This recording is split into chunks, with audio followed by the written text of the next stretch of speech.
Hey, keep it going for Mike Hughes. Keep it going for Marty. He's flying red tonight back to New York to swap out airplanes to get too close to the Empire State Building. So wish him luck on his flight. Oh man, being in California, this is so good. Yeah, I just taught my wife how to do the tracking on the iPhone lately. Okay, big mistake. She's been watching everything I do, and she'll text me. This happened just last night. She texted me, "Hey, are you at the tattoo shop with Justin?" Justin's my tattoo artist. I didn't want to lie to her. I'm a pastor. I don't want to lie to her. And I told her, "Babe, I am at the tattoo shop, and I'm praying with Justin." And the truth is, I was praying, "God, please don't let this tattoo hurt." And she, because you don't want to mess with her. You don't want to mess with her. She's a lover of my kids. She listens to a lot of crime podcasts. She knows she can get away with it. And so I told her, and being a pastor, you say you're praying with someone, 85% of the time, it kind of saves you from that next level of questions, and that's what it did for me. And the truth is that God didn't answer those prayers. It actually hurt really bad. But God does answer prayers. God does answer prayers. My mom always told me, "Son, I pray that you have a son just like you." Now, it's all about tone, right? But that's actually a really beautiful blessing from a mom. It's also kind of a curse, depending on how you hear it. And the truth is that God, He ended up answering that prayer. I do have a son just like me. And I was talking to him before I left. I said, "I'm doing stand-up. I'm really nervous. What if people don't laugh?" And he said, "Dad, don't worry about it. As soon as you walk in the room, people are going to laugh."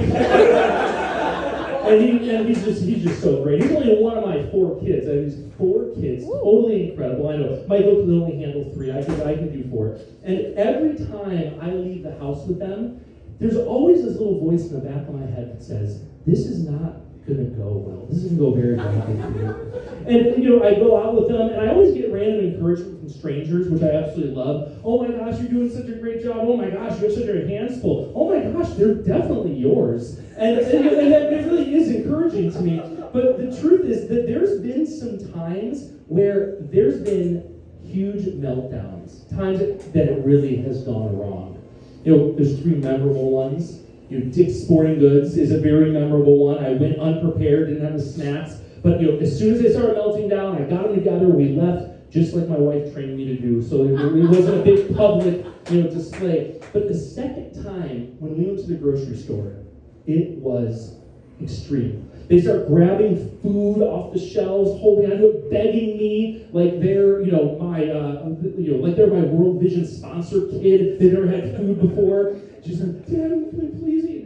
And I feed them well. They have all the good stuff. We were walking through, and like a rookie dad took them by the toy aisle. I don't know what it is. They have all the toys they need, but for whatever reason, they forget about that when they see toys like in public, start crying, wanting the toys. And that was when the meltdown really began. And if you're in public, you're ever lucky enough to get unsolicited help from other parents. Like, they love parenting so much, they actually want to help parent your kids too. Like, "Oh my gosh, is there anything I could do? Can I be a bunny rabbit? Can I make them laugh?" And it's like, no, actually, they're completely afraid of bunnies. Like, you're no help right now. And they hopefully, kind of move along. But the third biggest meltdown that they ever had was at one of my favorite restaurants. We went there, we're eating food, it's just so good. Now the truth is, I didn't prepare. I forgot to have the snacks. If you don't have fruit with you, the things they need, they start to cry because it's taking forever for the food to get there. And they start to cry. And as they're crying, someone says loudly, "Can someone quiet those kids down?" You could hear a pin drop in that room. Everyone heard it. Everyone's looking at me. I'm embarrassed. But I am so proud of myself. I don't react at all. I don't do anything. I'm really actually proud of this moment.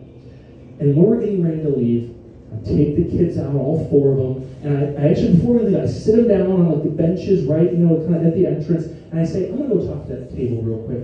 And I go over there because I want them to feel a little bit of how I felt. So I walk over to the table, I get down on my knees, and I say to them, "I'm really sorry that my kids were so loud. If my wife were here, she would have known what to do, but it's all up to me now. since she has gone to be with Mary and Jesus, it's all up to me.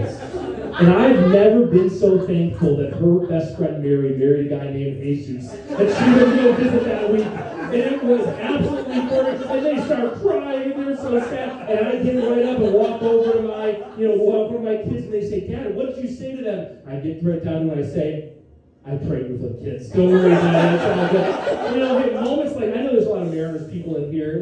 Getting everyone together, this is just so fun. Yeah, look at all these people. And laughing together is a blast. There's so many good comics tonight. And you know what? Really, the reality is, it's because of your generosity we're able to do things. Like, just remember below. Hey, we'll fill into that one real quick. Hey, tonight was great. Let's hear some more comics. Here we go.